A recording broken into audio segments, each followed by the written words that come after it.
Our passion is to become the trusted advisor for our clients and impact their success through education, process, and technology. For me, the most exciting part of what we do is being able to impact our clients' success. Hello, my name is Kayvan Yazdi. I'm the CEO and co-founder at TruAdvantage. We are an MSP and MSSP here in Cupertino, California, right in front of Apple campus, or as we call it, the Bay Area. One of the main marketing slogans that we use, which is actually embedded through our process, is solve, secure, optimize, and grow.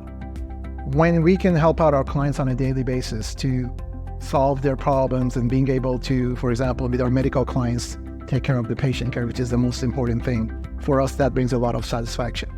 Security is, of course, that peace of mind and data protection that we do for our clients. But the most important part for us is being able to optimize their operations on a regular basis. If you do something in 10 minutes and I can make this be done in 5 minutes, that's the most satisfying thing for us to do. That's how we can create a competitive advantage for our clients. For example, making our clients more scalable, from automating your onboarding process to minimizing or making your environment as lean as possible so it's easy to manage. Today, we're going to talk about defeating AI-powered ransomware attacks with Cybersecurity-As-A-Service. My name is Kirsten. I'll be your host today. Some of the things we're going to talk about is how ransomware is evolving and how you can prepare and respond to it, and what kind of a difference that would make between a major catastrophe and a minor annoyance. We'll delve also a little bit deeper into AI technologies, both the bad and the good. And then finally, we'll provide actionable insights on how you can protect your organization against these evolving threats. So, as I mentioned, I'm your host, and I'm joined today by Adam Khan, who's our VP of Global Security Operations at Barracuda MSP. And I'll hand over the reins in just a second. But before I do, we want to keep this fun and engaging. So we have some polls that you guys can respond to throughout the webinar. And if you respond, we'll enter you into a raffle for some fun swag. I'm told we have some really great swag. So excited to see you guys participate in those. And for all of those who stay tuned till the end, not only will you get some valuable information and tips and tricks today, but we're also going to be raffling off a $100 Amazon gift card. So stay tuned to the end, and the winners will be announced then, and we'll share a little bit more about how that will happen. Also, there is a Q&A box. Please enter any questions that you guys have throughout the webinar, and we'll get to them at the end. If there's some that might be relevant while we're talking through, we might respond to them in the middle, but please enter in any questions that you have. You have some great resources here today. So without further ado, Adam, I will pass it over to you to get us started. Kirsten. Appreciate it, everyone. My name is Adam Khan. Like Kirsten said, I'm excited to present this topic, and excited for the opportunity. And I think there's a lot of information here that we all will absorb and come out better and stronger from this. So recently we asked about 1,300 plus IT decision makers.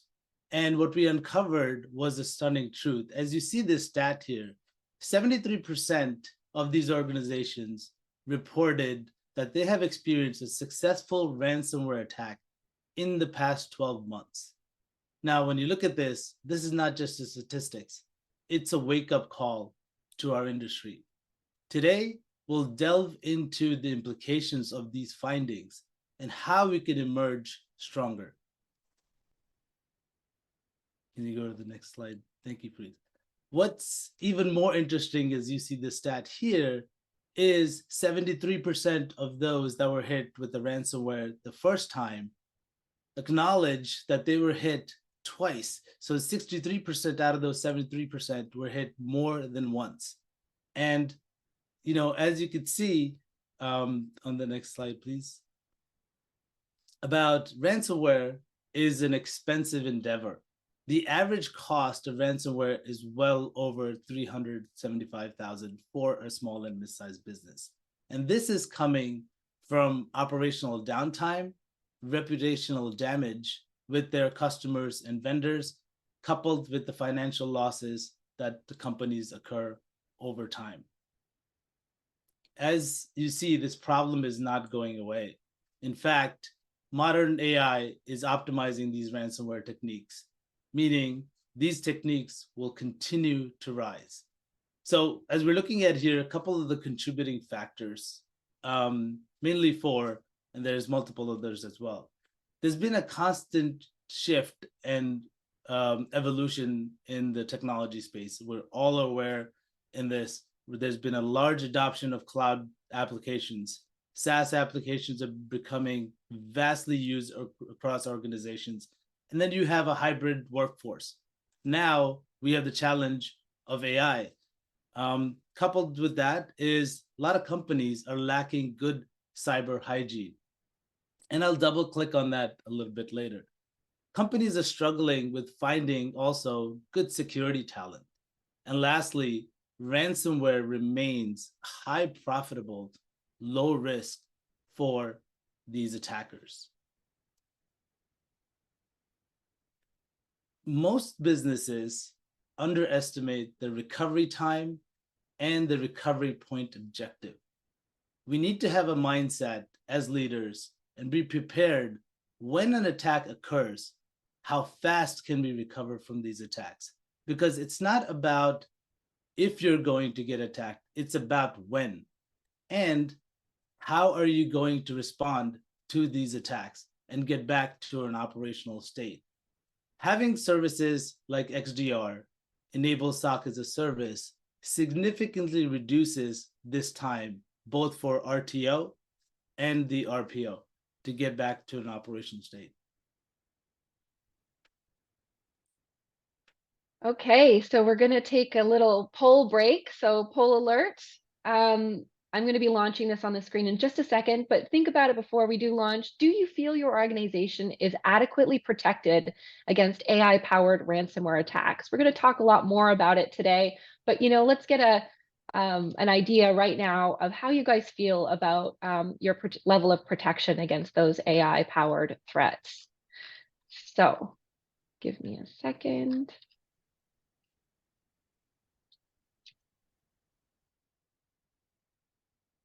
Okay, it's launched on your screen.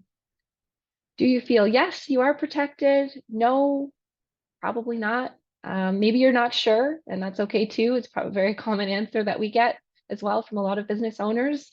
You run your business, you run your organization, but at the end of the day, cybersecurity isn't on the top of your mind.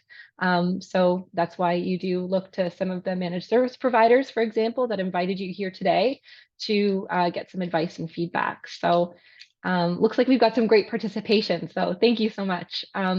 We've got, a little less than half that are saying yes, so that's exciting. You know what? It's always evolving. I think we created this presentation 4 weeks before, and then 2 weeks in, stats need to be changed. So things are constantly changing in that realm. So it's okay to say no, which is just under 20% of people, and a lot are not sure. So also very common. So thanks so much for participating. I will share the results just on the screen so you all can see what people said. So there you are. And everyone who responded will be entered into a raffle to get some cool swag. And your managed service provider who invited you here today will contact you to let you know that you won if you have. So Adam, I will send it back over to you. Thank you, Kirsten. Yeah, this is a perfect segue. So we just looked at the stat of the, protecting against email attacks, and, there's a variety of data points we got right there. So when you look at resolving these types of attacks, when you look at business email compromise and recovering from these attacks can take well over a month or two, right? Then there's several factors. First, identifying the full extent of the breach requires a thorough investigation.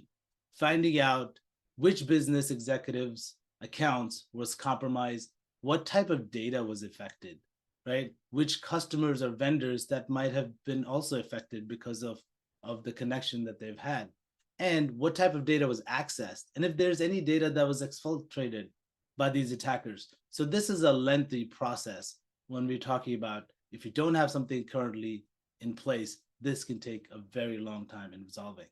Secondly, the malware infections can take weeks to identify. They consist of banking Trojans, credential thefts, applications, and these malwares stay dormant within systems without the users knowing anything about them. And they sit quietly in the background, stealing the user's data. And these can take 3 to 4 weeks if you don't have the proper protection in place. And account compromises is another vast aspect. They can take, if you're not doing monitoring in real time, 1 to 2 months, and depending on how large your infrastructure is, and to get that resolved, we're talking, significant amount of time. Lastly, what we're here today was the big topic is ransomware. Ransomware attacks can take well over 3 to 6 months, right? It involves not just fixing the damage to the systems, but cleaning the malware, but also handling the financial losses and the downtime and the recovery cost. These attacks can damage the organization's reputation and then build, lack of trust between the business and their customers. Addressing these issues, rebuilding the customer confidence back up again, is a challenging task that can take extensive recovery time and push that out even further. Yeah, really great points. And, you guys may have been on past webinars, and we have one coming up after this that will actually show the back end of how a hack happens. So stay tuned and look forward to our next webinar to show you just, how easy it is actually to deploy some of these different attacks that can make so much damage. All right. So earlier I talked about what does good cyber hygiene look like, right? Companies are lacking this. So one of the most essential things when we're starting out, we want to establish what you want to protect the most. You want to determine where does your most critical data in your systems lie, right? And then this can be in the cloud applications, on-premise servers, so Microsoft, Office 365, endpoints, Okta, Duo, different authentication methods. It could be multitude of those, and the whole overall landscape increases. But it's very important to know where the most important data lies. Secondly, you want to build concentric rings of security around that data. Make sure there's a defense in depth strategy. We want to build protection around all the different systems and all the different data points that we have, so we are able to protect them. Number 3 is I think one of the most important in today's day and age. Monitoring your environment is a must in today's digital landscape. We want to be able to detect these threats that are happening in real time and stop them, right? It's not about waiting to find out, for a couple of days and say, oh, we had a problem. You want this information, you want this attacks to be stopped on the spot, as soon as they're happening. And it's a more proactive measure, as we just did. We just built consent rings in our second step, but number 3 will validate the protection we put into place. Is it working? Are those attacks being observed? Are they being stopped in real time?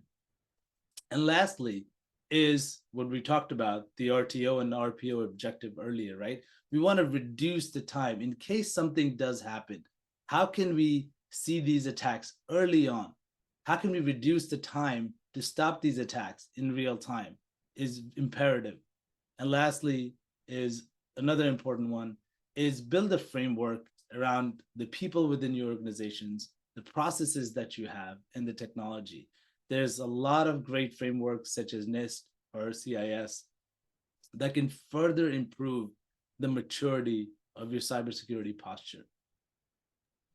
So Adam, a good question came in that's really relevant to number 4 and the last slide we presented. So do you believe ransom payment significantly affects the ransomware attack resolution time?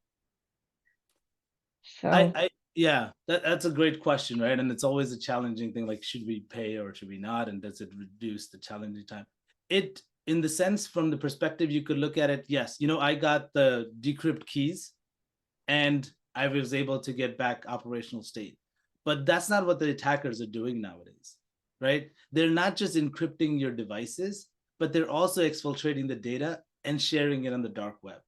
So you're it's a very challenging situation. Like when you're actually attacked and you're actually going through these ransomwares, it's almost, when it does happen, it's kind of too late, right? That's why we're educating at this point to be more proactive, to have that stance of, what do I do when something does happen? How do I react to it? How do I put all the protective measures in place beforehand, right? Similar to, like, think about it like car insurance. We Yeah. all need car insurance on our cars, right? You don't wait after you get into an accident to get car insurance. You get it beforehand. So it's very similar concept, right? It's like, we want to be, in today's day and age, the number of attacks are constantly increasing, and having these measures is key. So to answer the question is, yes, you will be able to become operational when you get decrypted keys faster, but the damage majority is still done, because the data is exfiltrated, and the reputation and other losses you can incur. Yeah, great. Thanks, Adam. So, Awesome. Yeah, I mean, this is one of the things we wanted to talk about, which is the evolution of AI. And it's hard to believe, but AI, artificial intelligence is not a new concept. It's been around since the 1956, with the goal to create intelligent machines that can create and replicate and exceed human intelligence. So it's been around. So since in 1997, it progressed to something what we refer to as machine learning, and which gave birth to, some of you might know, IBM's Deep Blue, which became the first computer that beat one of the chess masters from that time. So it's a very significant milestone in AI and machine learning from there. Moving on, in 2017, deep learning was introduced. And what this allowed machines is to recognize different types of patterns of data. For example, it uses photo recognition apps to identify faces or objects in images, right? Think of it like the iPhone Face ID to unlock. It's very similar, right? Like that technology is deep learning. So lastly, the one we all are familiar with and probably are using it across the board is generative AI, right?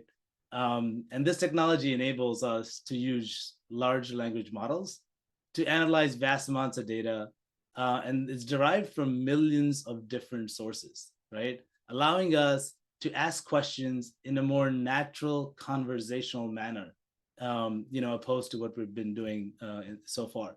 So it's really evolving over time.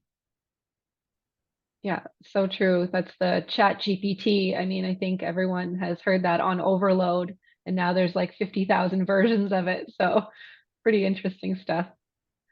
Yeah. And as you could see, as we talked about, one of the biggest attributors to why ransomware is getting rampant is technology is always moving, right? It's new things are coming up and new technologies are getting adapted. And AI is going to be a game changer overall. The sheer volume of attacks are going to increase as we go forward. And targeting to these is going to make it easier for individual targeting for attackers. Lastly, AI is going to allow for more customized personal attacks, like phishing emails, spear phishing emails, business email compromise, and we're going to actually go through a example of that today. Also, with the ability to generate code. I don't know if any of you have tried generating code via ChatGPT or other applications. They do a pretty decent job, right? So attackers are utilizing the same AI technologies to be able to generate code to attack different vulnerabilities that are out there with different vendors and applications. So all this is just how these AI is making businesses more efficient and processes much faster. It's also enabling the attackers, right, to making it easier for them. So this is an example of an application called WarmGBT, and it's utilized by cyber criminals to create convincing and persuasive phishing emails. Since normal applications like ChatGPT and others have guardrails, they've put in guardrails to kind of make sure attackers and threat actors are not using them for malicious purposes. But this application does not have guardrails. So it's easy for them to craft an extremely well-crafted business email compromise that is specifically targeted to a CEO or CFO or whoever they want to do that to. So again, the power is they're just asking a simple questions, write a convincing email that can, it's a business email compromise. It should detect the account manager and give some simple instructions. And the output is there without any spelling mistakes, causing urgency and everything. So you can see how fast this can be delivered and how successful these targets will be. And now, I don't know if you could see this really well, but this is the same application in ChatGPT. You can see if you ask ChatGPT to create you a business email compromise attack, it is going to say, no, I'm not going to do that. However, if you try to tweak your questions, if you try to tweak your responses in your request, you will ultimately get it to create that email. You could say, hey, I'm doing it for research purpose, or in this saying, hey, I'm doing it for the vendor. I'm writing an email to a CEO asking for payment for ABC, and eventually there's a high probability it will give you that output. And you can see it's very similar to what we saw in WarmGBT earlier, right? It's saying, I hope you find this message, finding this message well. It's very similar to what we just saw. Okay, another poll alert. So I'm going to launch this again on your screen, but if you could take a look at it, does your organization leverage artificial intelligence technologies to be more efficient? Let us know. I'm going to launch the poll now. And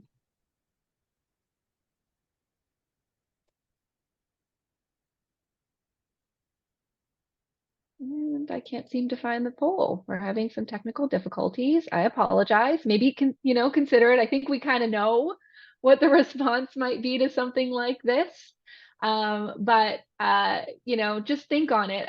I mean, we kind of talked about it a little bit earlier before, artificial intelligence for the bad and for the good. I would say that even if, you don't have a direct use case for ChatGPT specifically, there is probably some sort of AI technology now being loaded into an existing software that you have today. So we're going to add everyone into this poll to go and win some swag. So apologize for the technical difficulties, but I will pass it over to you, Adam, again, to move on to the next one. Okay, thank you. So we've seen all the challenges. So how do we, as security professionals, as leaders, that security is in top of our mind, how do we combat these challenges with AI that we've seen? Go ahead, please. So generative AI can also be used for the purpose of good, and it is being used, right? Generative AI can help us stay ahead of these attacks by automatically helping in detecting these patterns and behaviors faster, right? From the initial account takeover to the network compromises, identifying lateral movement from one system to another where the attackers are going through, and many more, right? Go ahead. Thank you. So AI, like I said, there's going to be tremendous advancements overall, right? AI is going to be a big game changer. It's going to allow for the ability to target more personalized security awareness training for organizations, right? Depending if you're, let's say, if you're in a retail space, or if you're financial, if you're in the financial sector, we could deliver specialized security awareness training based on the sector that you're in. So it's very powerful, right? Because each sector, believe it or not, gets attacked differently. And the objective of the attackers are different. And the way they go about doing these attacks are different. So it's very important to kind of customize it. So allow us to do that. And the other thing it'll allow us is to analyze large amount of data efficiently and keeping us focused on real threats. There's so many different signals and detections that are out there, and making sense of it through the noise is going to be critical. And AI is going to play a big role when it comes to these attacks.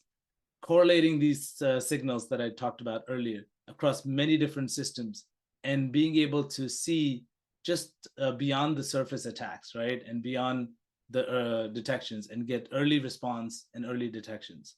And lastly, just like how we're using ChatGPT to, ask questions and things like that, the natural language model is going to help a lot when it comes to combating ransomware, right? When we're sifting through large amount of data, we could ask it very simple questions without having to run complex queries to be able to get to the bottom of how this intrusion started. Where did this originate from?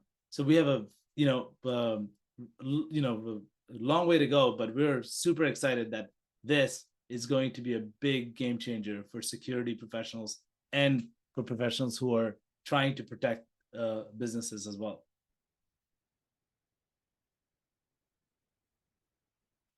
So we talked about this slide earlier without the protection in place. If what does the resolution time looks like?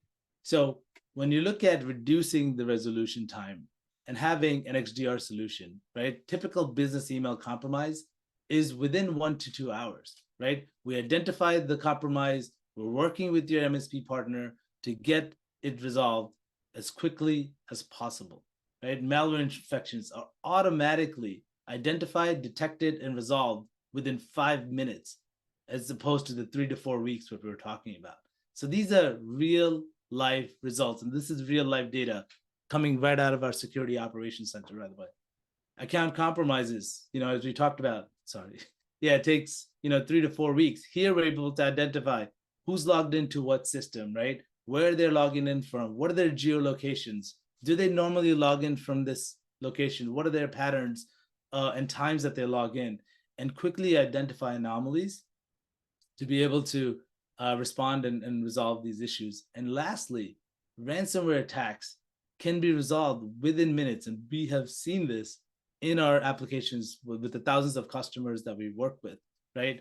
Identifying and automatically blocking ransomware attacks with the capability of not just quarantining the file, but removing the host and killing the processes that are associated with the ransomware to resolve within less than 5 minutes. These are huge, impactful numbers. And this is the trend where we have to keep going as the number of attacks keep increasing.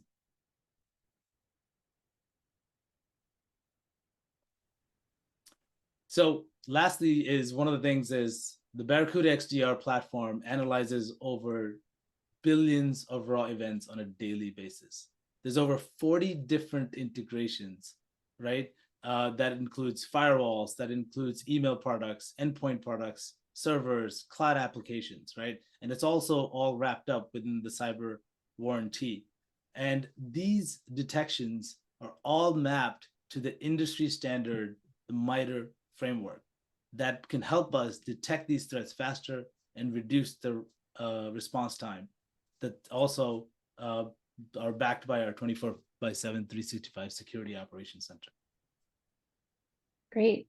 Adam, there's some questions that are coming in. One of them is around censorship for AI models.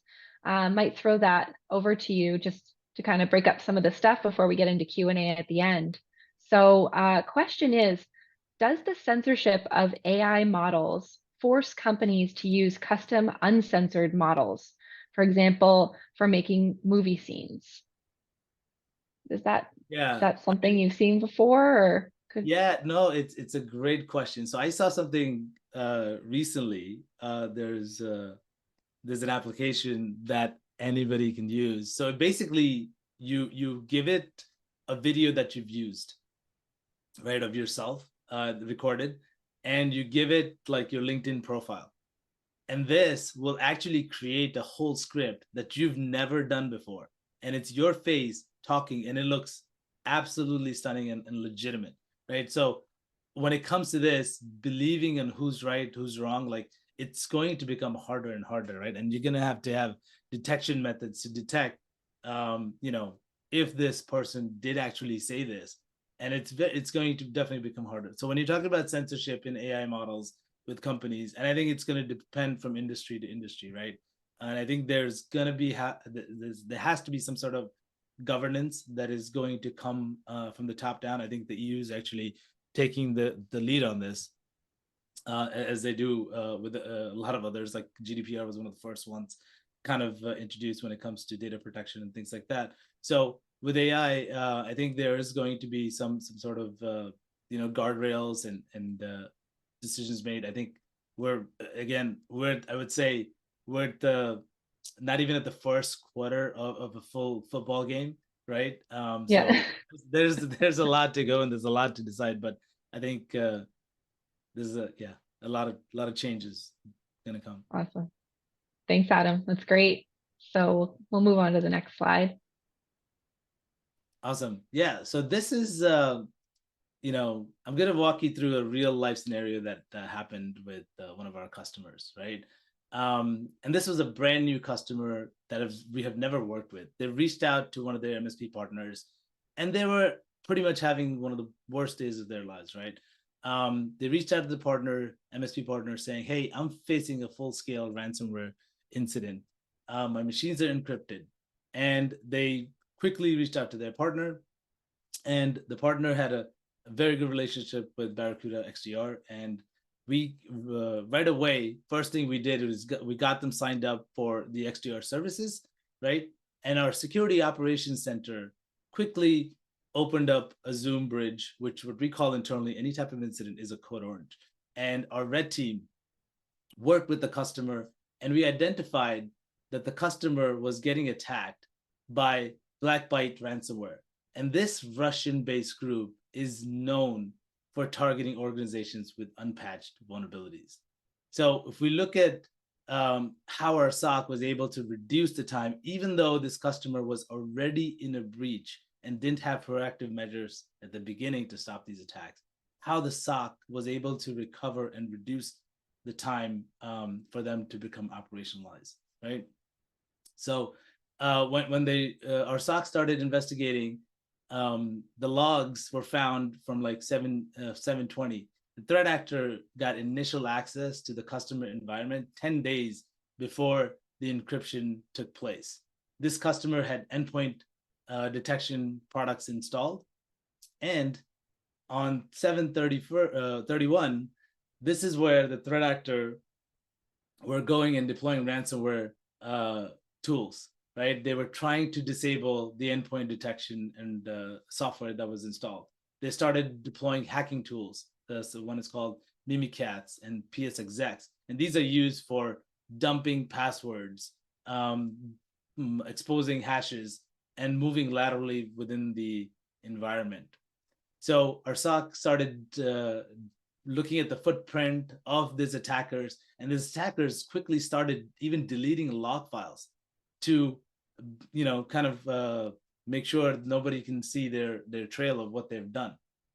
They started also using file share applications to take the data before they even encrypt it and exfiltrate it out to a command and control or eventually the dark web, right?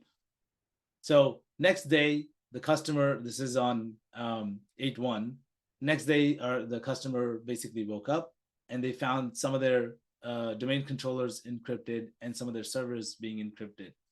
Like I said, they reached out to their MSP asking for assistance, and vice versa, reached out to Barracuda for help. Our SOC basically started getting on the call. Our main focus whenever we get on these calls and there's an actual live incident is to contain it and isolate it to only the systems that are currently affected, right? We want to make sure the other ones that are operational are not touched. The attackers are not, we don't want them to get to those, to kind of reduce the surface of the attack. So that's exactly what our team did. We started recommending on containment methodologies and making sure we're able to pull the other servers that were active and operational out of the networks and their connections. Then we started giving guidance on the recovery process. Luckily, the attackers at this point did not go after the backups, right? They, a lot of times, they're not only encrypt the servers, they're not only exfiltrate the data. The last thing they will do is go after the backups and clean those up. So make sure that, you know, there's no chance of you recovering. So we were able to actually get those backups and help work with the customer on a daily. Basically, we had a meeting twice a week to ensure that they were becoming back to an operational state. So instead of the customers, you know, like we talked about, taking 3 to 6 months, the overall time, the time to recovery here was within 15 days, right? So it just shows, even though this was a really bad situation, dealing with the right partner, dealing with someone who knows and goes through this on a day-to-day basis is imperative, right? And like right up at the top, you could see, you know, a simple VPN was used that did not have multi-factor authentication in place, and the attacker used the vulnerability to kind of get into the system in the first place. So this is powerful stuff that we kind of deal with every single day. So the opposite side is that, what does good look like, right? If you were to look at the same exact incident, right? If the customer had Barracuda XDR installed in the first place, right? Our SOC would be able to identify the initial access attempt, right? We would have worked with the MSP to block this threat actor's access right away before they could deploy any type of ransomware, before they could do lateral movement, before we would have to do containment or recovery or backup. So when we talk about staying ahead of AI, staying ahead of these attacks, it's having a more proactive approach and kind of putting these measures ahead of time before it's too late. Adam, so this is awesome. And I think this might dovetail into a question that we have. Could you explain a little bit more, you know, in very high level terms, one, what does XDR stand for? And, you know, what does it do at a very high level for the audience who's maybe not familiar with that term? Oh, great. Thank you. So XDR stands for Extended Detection and Response. And what it does is it allows you to integrate all sorts of data and systems and security portfolio into one single platform. And why that is powerful is, as we're seeing, the systems and the applications we have are so distributed, right? And to see it all in one place and to be able to make sense of that data for security professionals who are monitoring in real time to be able to stop these attacks is extremely important. So what that does is allows us to look at the overall infrastructure, your whole footprint, utilizing the X feature, which is visibility. The detection and response are the two keys of XDR, to be able to see attacks across your whole network, whether it's in the cloud, whether it's on-prem, whether it's in your email servers, whether it's on your SaaS-based applications or your endpoints, and being able to tie that in real time and respond to them, not just by sending an alert, but actually taking action, blocking the IP on the firewall, stopping the malware or the ransomware at the endpoint, right? So these are powerful events, and XDR is a big transformation evolution in cybersecurity. We've come from different technologies such as SIEM, EDR, and everything. XDR kind of builds on those technologies, but integrates with threat intelligence, integrates with automation, integrates with machine learning and AI to be able to give a whole holistic a view into your security portfolio to be able to stop security attacks. Thank you, Adam. That's awesome. I heard an analogy at one point around, you have some basic things on your home, right? You have locks on the doors and the windows so that, the robbers can't get in. But, you don't know until they've broken in and robbed you that it's actually happened. So you buy security cameras, and then usually it's backed by some sort of call center and the police to help make sure that that you can prevent the robber from getting in there, or if they do, then you can solve and have resolution quickly before they take your stuff. So that's very much, what XDR is. It kind of is that whole security system and the people behind it that help protect your home. So, why not do that for your business and your digital assets? Yeah, 100%. That analogy is really great because there's so many different. If you look at our houses, there's so many different entry points, right? You have your chimney, you have your back door, you have your windows, you have your crawl spaces. So think of those as the entry points, the systems within your business, right? And inside your home is your most valuable things, right? It's your people, right? It's your family, it's your possessions. Same thing in a business. It's your people within your organizations. The data is your possessions. So in that mindset, the reason we put security around our homes is very similar. If we want to protect our homes, it's the same thing we want to protect our businesses. Yep. Thank you. Okay. Awesome. So I'll leave you with basically these 5 recommendations, right? How do we go about protecting ourselves? We talked about XDR. We talked about the different applications and how we're getting attacked. So understanding the digital footprint is extremely important. I cannot stress that enough. They're understanding where your data is, where it lies, what are the different applications that you're using, who is using them is very important. And then having an incident response plans. When an incident does happen, right? Who plays what role within the organizations? Who plays what role within the MSP or your organization, right? What type of action plan do you need? Who are you going to contact? When these things happen, you need to have a plan in place to be ready, and you should test those plans as well. Just simulate them to be ready to when the attack does happen, you are fully prepared. And one of the most important things is training your employees in best cybersecurity practices, having a good password hygiene. How to look out for phishing emails, right?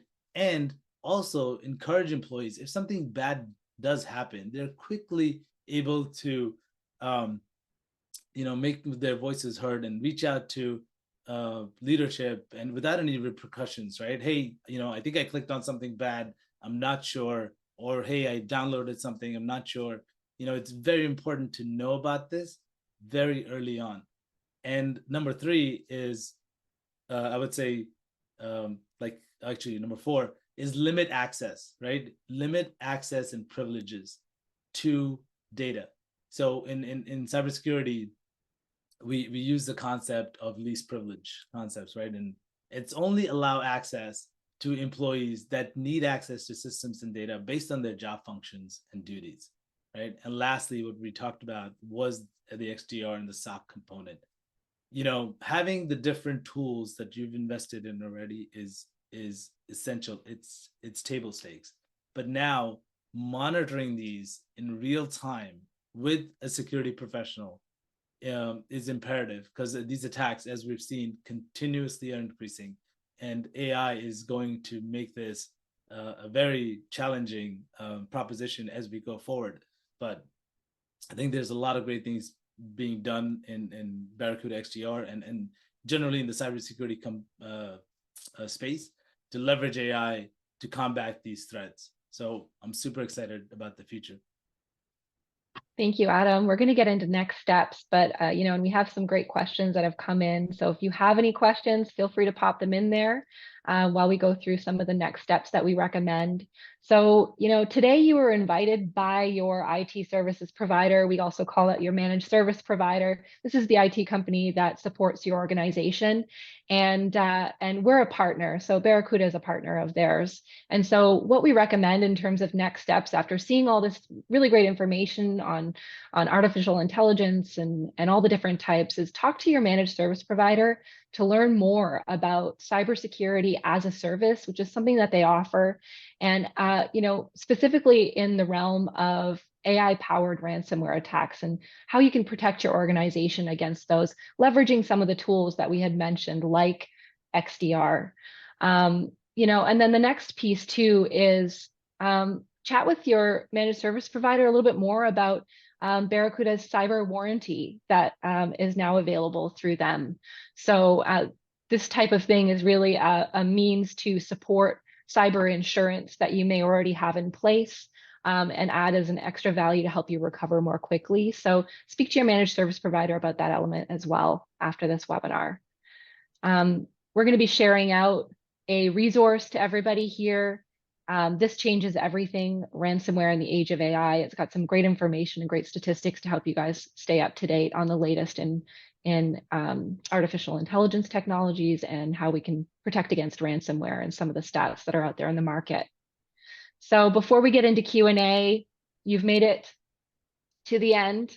And so everyone that's here at this point will be entered into a raffle for the $100 Amazon gift card. I hope you found it valuable over and above the gift card, but your managed service provider will reach out to you after this webinar if you've won. So assume if you haven't gotten an email from them that you haven't won.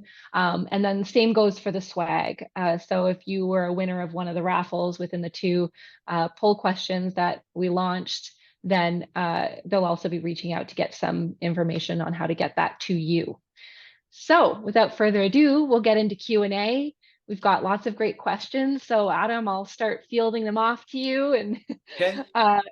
we'll go from there. We've got some good time left over, still about 15 minutes. So first question, and it really relates to that whole cyber warranty piece that I mentioned before, but what are cyber liability insurance companies doing in terms of cybersecurity, and how are they treating the ransomware payments?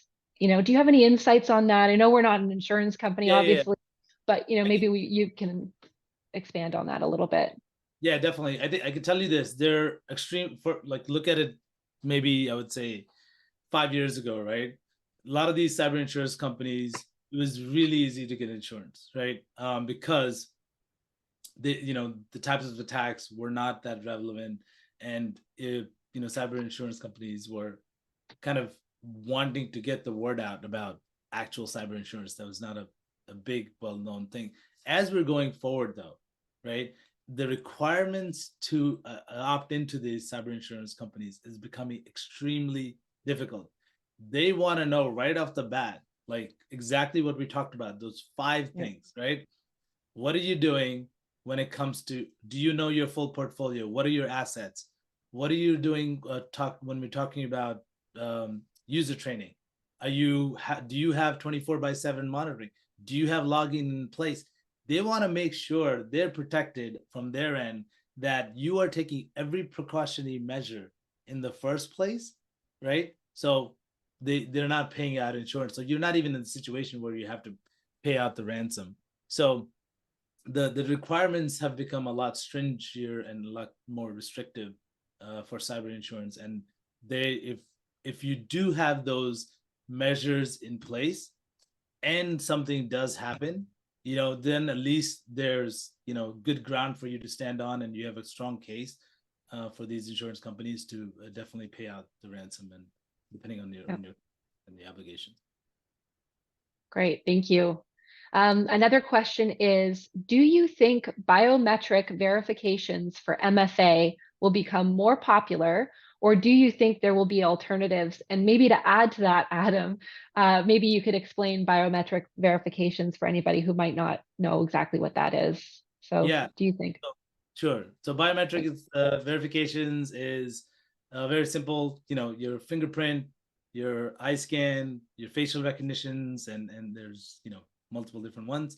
There's even like voice recognition. So yes, I think first of all, I think the industry is kind of getting tired of passwords, right? There's so many passwords that we have to remember. There's so many applications we log into, think about it in our personal lives, forget about business, right? And it's becoming harder and harder. There's a lot of push to start utilizing biometrics and something that's referred to as hard tokens, where you actually have a physical key that you plug into an authorized device. Only you will have that key, right? Followed by another authentication on top of that, right? It could be a bio, or it could be a password or something. So there's another, basically 2 layers before you get to access anything. So the industry is moving to more passwordless, biometric, hard token type of security measures for MFA. So I do agree we are going to get there for sure. Yeah, great. And can you clarify the SOC acronym a little bit for Yeah, another person on the the call? SOC So stands sometimes we for, forget there's so many acronyms, right? I know. I apologize for the cybersecurity industry. We love our acronyms. SOC stands for Security Operations Center. So it's a specialized group of security analysts, engineers. They do a variety of activity. They do machine learning. They do detections. They do response. They also do offensive security. They also do defensive security. It's an amazing team and field to be in. Great, thanks so much. Speaking of acronyms, with IoT on the rise, along with remote work, does something like XDR protect those remote users when connected to the network via VPN? And there's a second piece to that.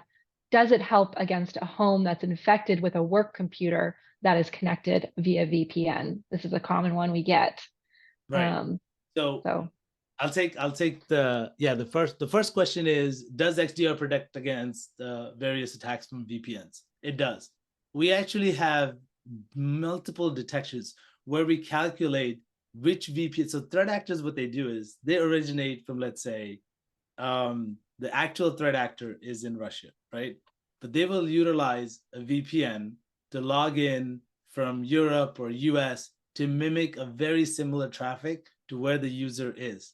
And we're able to detect which VPN the threat actor has used, right? And classify that. And we could say the originating user is somewhere in this region, but they utilize an actual VPN service like Nord or whatever to get into a network. And when we know normally the user does not use VPN, or they use a specific type of VPN, right? And being able to detect that deviation and that anomaly, we are able to do that with XDR.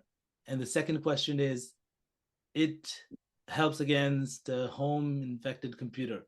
Got it. So assuming this is a business laptop, because I'm going to kind of go by that assumption, or that business computer, home computer, right? I would highly discourage anybody from using a personal laptop to do business type of activity. I just think it's, you're going to run into various issues, especially with data and governance, things like that. So if it is a work laptop or a work computer, you want to make sure there's proper, endpoint detection response software there. So which is your antivirus, malware software. And if it's connected via VPN, again, we could see if there's malicious activities, if there's a malicious software installed on that, we could see what different connections it's making outbound connections, right? And we could, once we see that, we have a slew of about 11 billion IOCs, another acronym. It's indicators of compromise, which means we have a database of about 11 million malware IPs, malicious domains. 11 billion malware IPs, malicious domains, hashes, files, that we aggregate all this traffic that is going through in real time to be able to detect that type of attack that you talked about. If it's infected, it's doing something locally and it's trying to doing something externally as well. Billions. Wow, that's pretty wild. I guess that's also another value too of having a global SOC security operations center, for sure. Seeing a lot of that come in, maybe in some regions that don't come in others, or before it gets there. So yeah. So what's another one here? Would Barracuda XDR be an added level to what we currently use for protection, or would XDR be a complete package of security? So a little bit tough because we wouldn't know exactly what is in place on a per user basis, but maybe you could speak to XDR and the multiple layers that it includes as a whole versus separate pieces to it. That might be helpful. Exactly. So I think, when you look at the different Barracuda products, whether you have Barracuda CloudGen Firewall or Barracuda email and Barracuda backup or other solutions, right? Those are like I was mentioning, they're like the table stake. You need to protect your actual entry point into your business and or your office, right? What's coming in, what's going out, right? Those security tools you have in place. XDR is basically an overlay to watch in real time what is actually happening across the board, across all those systems, how they're getting attacked, right? Who's attacking them? Did they actually get in, right? In real time without you having to wait days and realizing, oh, you know what?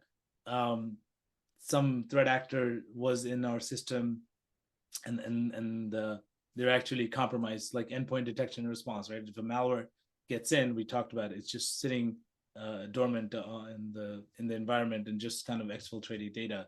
If you didn't have proper monitoring in place, you wouldn't be able to protect against that. So again, going back to the house analogy, if you put a strong door, which is great, right?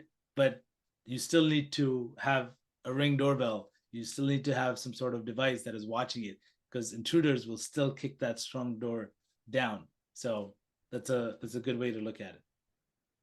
Great. I think we have time for one more question. We're right up to time, about 3 minutes. So we'll attempt to answer this one quickly. And any ones that we didn't get to today, we'll make sure to respond to them in an email after this. So what is AI actually doing to us? Is it just amplifying the amount of attacks since it's less user interaction? Is it just making more convincing emails? Is it modifying software in the hardware to change the way the attacks have been made? So a lot of questions in there, but the main part is, what is AI actually doing? Yeah, I think AI is actually just empowering attackers to, become, call it super attackers or automated attackers, right? These attacks are no longer going to be carried out by, actual threat actors. They're just going to deploy some sort of AI that is out there that is just going to randomly have a very specific guidelines, like, these are the companies it's going to know, either variety of sources. For example, you can look in LinkedIn and see these are the financial companies, these are the companies in retail. AI is able to grab that detail as well, right? And it could customize attacks across the board. So when we talk about amplifying these attacks, so it's going to be pretty much automated and going across the board. So yeah, hopefully that answers the question a little bit. Yes, thanks so much. And I guess that's another big reason why there's so much talk about it, even more than ever before. And it's so easy, and SMBs and those mid-sized businesses that maybe don't have the same technologies for cybersecurity in place as some of those enterprise large customers are being targeted really heavily because it's just so easy for attackers and they know they can get the quick hit. So yeah, so it seems like that's probably enough time for questions. Thank you so much, Adam. We really appreciate you sharing all of your expertise with the group. And thank you, everybody who is in attendance today and stayed tuned to the end. We pretty much kept everybody. So thanks for your time, and we hope you found this useful. Have an awesome day. Thank you, guys. Have a good one.